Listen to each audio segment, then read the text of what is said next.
Fala aí galera, hoje eu vou ensinar vocês a colocar o som, o código safe do Golf. Eu troquei agora a bateria do carro e quando você vai ligar o som ele pede esse código. Aí você vem no manual. Cada carro tem um código diferente, galera. Aí no manual do carro, o meu código é esse, ó, 1006.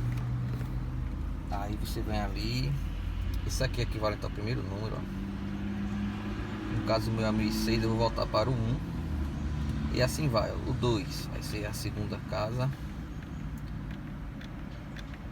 aí aqui é a terceira casa. No caso o meu é 1006, eu venho para cá, ó.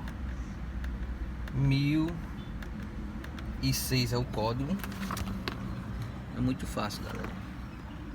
1006 é o código. Você coloca 1006, você vem aqui, aperta aqui e segura.